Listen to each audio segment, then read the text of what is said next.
Not every moment is meant to be filled with your words. Some moments are meant to be held in silence, because silence, when rooted in faith, can speak louder than any defense you could offer. That truth cuts against the grain of our world. We live in an age of commentary, reactions, and instant opinions. Everyone is expected to speak, to respond, to justify themselves, yet wisdom often leads us in the opposite direction. C.S. Lewis once observed that humility is not thinking less of yourself, but thinking of yourself less. And silence, true, God-centered silence, is often the doorway to that kind of humility.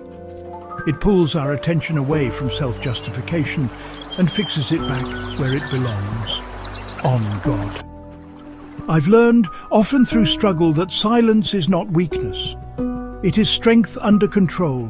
It is trust without theatrics. It is faith refusing to panic. When we are misunderstood, when we feel provoked, when trials press in and emotions rise up, sometimes the most powerful response is no response at all, only a quiet turning of the heart toward God. Silence is not doing nothing. It is doing the deepest thing. It is placing our confidence not in our ability to explain ourselves, but in God's ability to defend us. When I choose to still my tongue and open my heart before the Lord, I'm not retreating, I'm aligning. I'm saying, God, I trust your justice more than my arguments. I trust your timing more than my urgency. That kind of silence is sacred. Psalm 62:5 says, "For God alone, O my soul, wait in silence, for my hope is from him." This is not passive waiting. This is anchored waiting. The kind of stillness that knows God is working even when nothing seems to be happening. Lewis once wrote that God is more interested in making us good than in making us comfortable. Silence often becomes the workshop where that goodness is formed, where pride is softened, motives are purified, and trust is strengthened. But this kind of silence demands humility. Pride wants the final word. Ego wants vindication. Humility bows low and says, "Lord, have your way."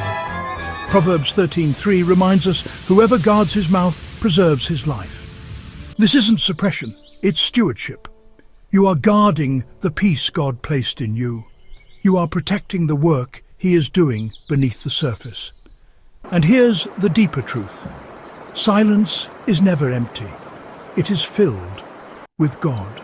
Before we quiet the world around us, we must allow God to quiet the noise within us. That's where real transformation begins. David prayed, "Search me, O God, and know my heart." Not because he feared exposure, but because he trusted God's refining hand. Silence that leads to surrender becomes the birthplace of clarity. C.S. Lewis warned that much of our inner noise comes from disordered loves, when lesser things demand first place. Silence before God restores order. It recalibrates the soul. And when the soul is quiet, heaven speaks clearly. Jesus himself withdrew often, not because he lacked purpose, but because intimacy with the Father mattered more than visibility before people. Silence was not his escape, it was his alignment. So, if you are in a season where you feel unseen, if your obedience feels quiet, if your restraint is misunderstood, take heart. God does some of his deepest work in the stillness. Roots grow in darkness before fruit ever appears in the light. What feels like silence may actually be preparation. Stay humble. Stay quiet. Let God lift you. You don't need to announce what heaven already knows. When God is your defender, silence becomes your strength. And when he speaks on your behalf, no explanation from you could ever compare. In a world that prizes volume, God honors stillness. In a culture that rewards noise, he responds to trust. And when the time comes, when God chooses to act, your silence will be revealed not as absence, but as obedience. Please like, share and subscribe.